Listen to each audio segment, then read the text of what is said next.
Hi, and welcome to Prep Rally. This is our weekly video show for high school football. Got Ricky Fires here on my right. I'm Chip Souza, and we're glad to have you with us. Rick, finally games that mean something this week.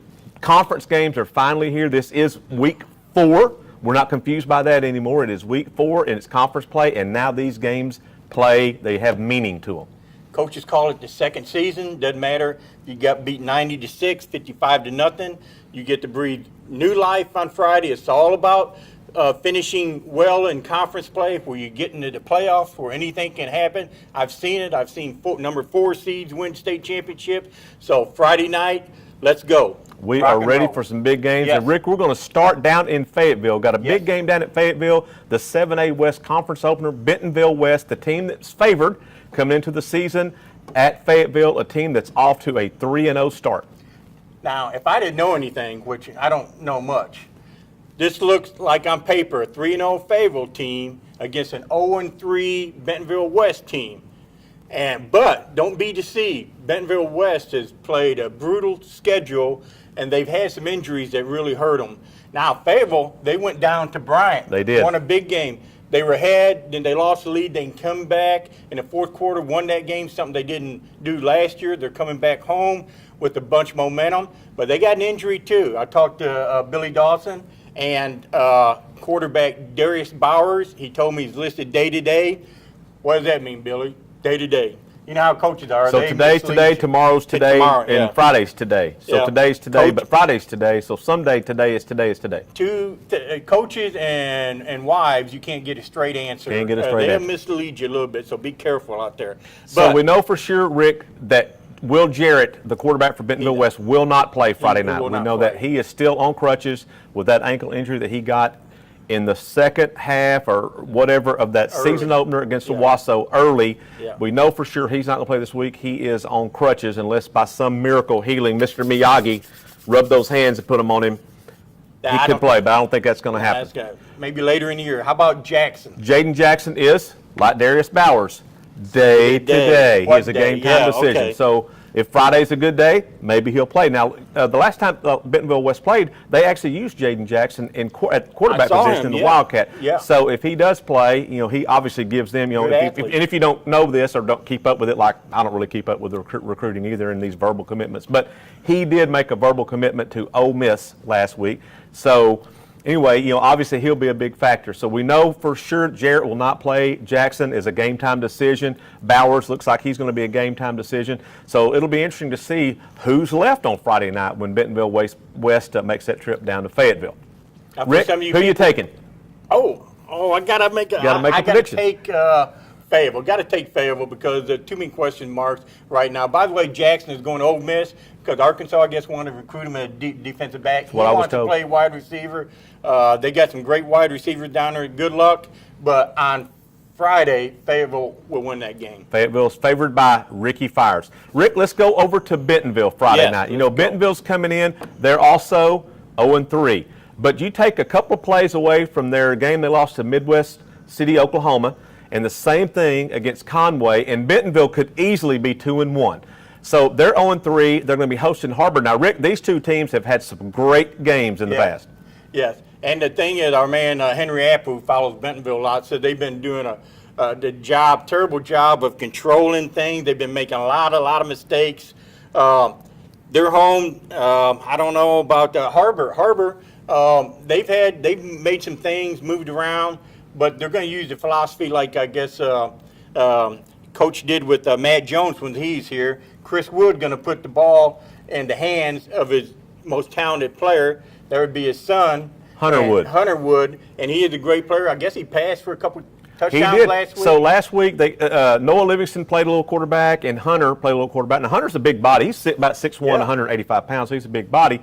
So he's obviously going to be a big threat, to run the football. And he did that last week. He rushed for over 100 yards in that game and a touchdown, threw for a couple of touchdown passes. Now, he's not as good a passer as Blaze Wishing, the normal starting quarterback at Har-Ber.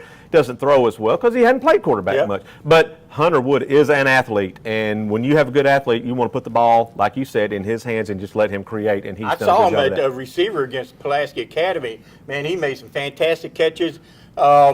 That's probably a good move by putting him under center, but I just don't see them winning at Bentonville. I think Bentonville probably finally gets things corrected, and I think Bentonville will win that game. Rick, we're going to go down to the River Valley. We're going to go over to Southside right now. So Yep. Friday night, you're going to have Jeff Williams on the Southside side.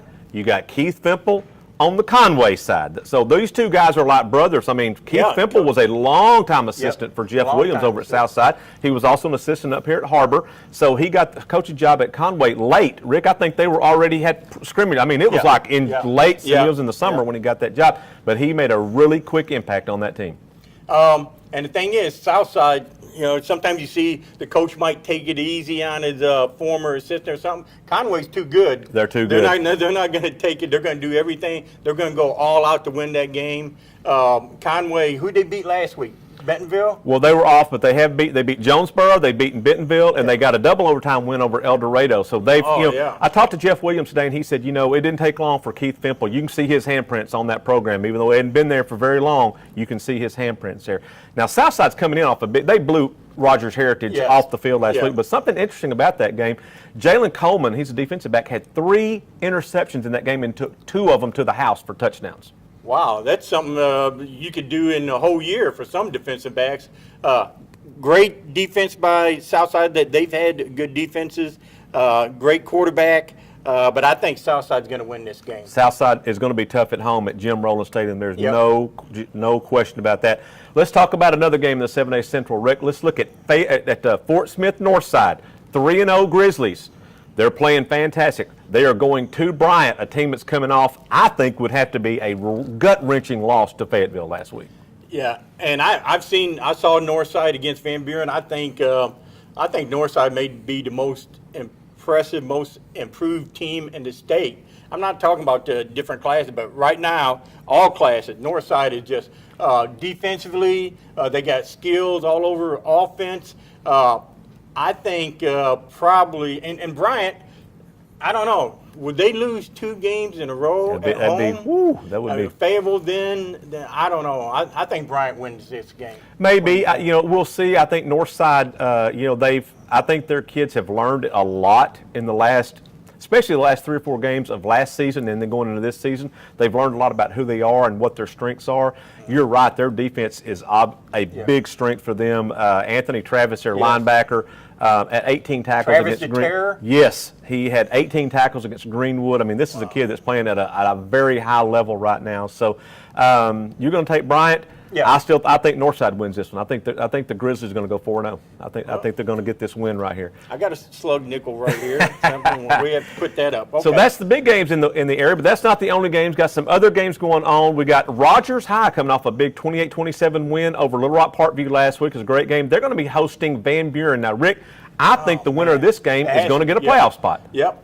I mean, it's a conference opener, but I still think that's how important this game is. If you don't win this game, 6 out of 8 teams go, and if you don't win this game, the loser of this game got a really uphill battle. So this is vitally important game. Maybe not in the big scheme of playoffs, but for these 2 teams, vitally important. Absolutely. Van Buren's a lot better. They're a much improved team. This should be a great game over at Rogers. Over at Springdale at Gerald Williams Bulldog Stadium, you got Springdale hosting Rogers Heritage. Rick, Springdale can go 4-0 with the win Friday night. When's the last time that happened? I don't know. It's been a while, but Springdale has a chance to do that.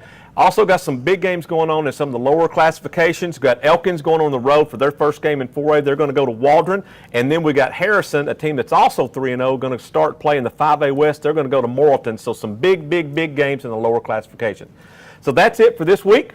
Yep. We want to invite you to check out Prep Rally on What's Up Ozark. It's a phone app. You can get it on your tablet or whatever you use device. Rick, I saw you in 60-inch on my TV at home the other night. It scared me to death. I don't blame you. So What's Up Ozark, check that out. Also want to make sure that you check out all the great photos that the NWADG photo staff that they get at all these Friday night games, band, cheerleaders, players, Rick eating hot dogs, whatever it is. They get great photos of it, have these great photo galleries, a lot of them which you can see during Prep Rally, during our video show. You can see a lot of those photos. So make sure and check out that. And also make sure and check out all the coverage in the NWADG every day. We got prep coverage in there, previews, capsules, stat leaders, standings.